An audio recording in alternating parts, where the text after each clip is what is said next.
fois que j'aurai vendu mon magasin d'optique, que va-t-il me rester? Christine, vous allez vendre votre magasin d'optique que vous détenez aujourd'hui en entreprise individuelle. Lors de la cession d'une entreprise individuelle ou d'un fonds de commerce, une fiscalité va s'appliquer, fiscalité qui va être de 30%. Cependant, sous certaines conditions, des exonérations pourront s'appliquer. Exonération pour les petites entreprises selon le chiffre d'affaires.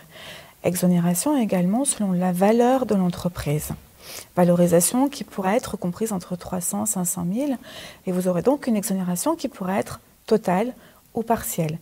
Cette exonération aura à la fois lieu sur les prélèvements sociaux mais également sur la fiscalité.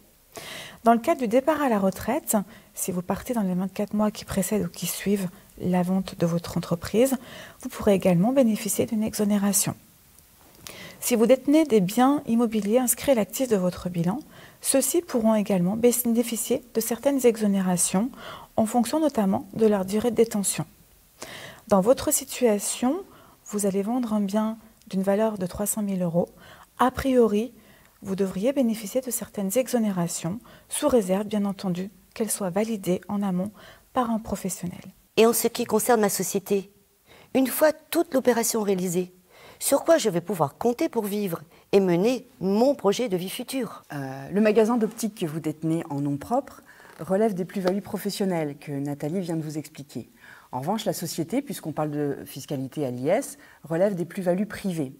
Alors, depuis la loi de finances 2018, on a une simplification avec un prélèvement forfaitaire à 30%, composé d'une partie impôt sur le revenu à 12,8 et les prélèvements sociaux à 17,2.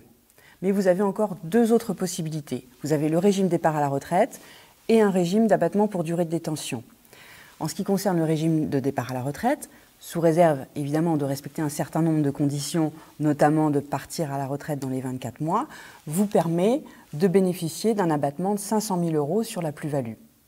Le solde étant taxé soit au prélèvement forfaitaire à 30%, soit au barème progressif de l'impôt sur le revenu.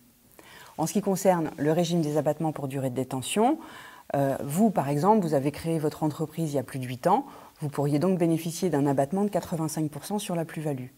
Et à ce moment-là, il n'y aurait que 15% qui rentreraient, par contre, au barème progressif de l'impôt sur le revenu. Dans tous les cas, vous serez redevable des prélèvements sociaux sur la totalité de la plus-value, voire de la contribution exceptionnelle sur les hauts revenus entre 3 et 4%. C'est pourquoi il convient de bien analyser chaque possibilité pour que vous puissiez choisir la meilleure. Alors après, il existe peut-être d'autres possibilités selon vos projets. Là encore, bien anticiper et valider ces affaires avec un spécialiste.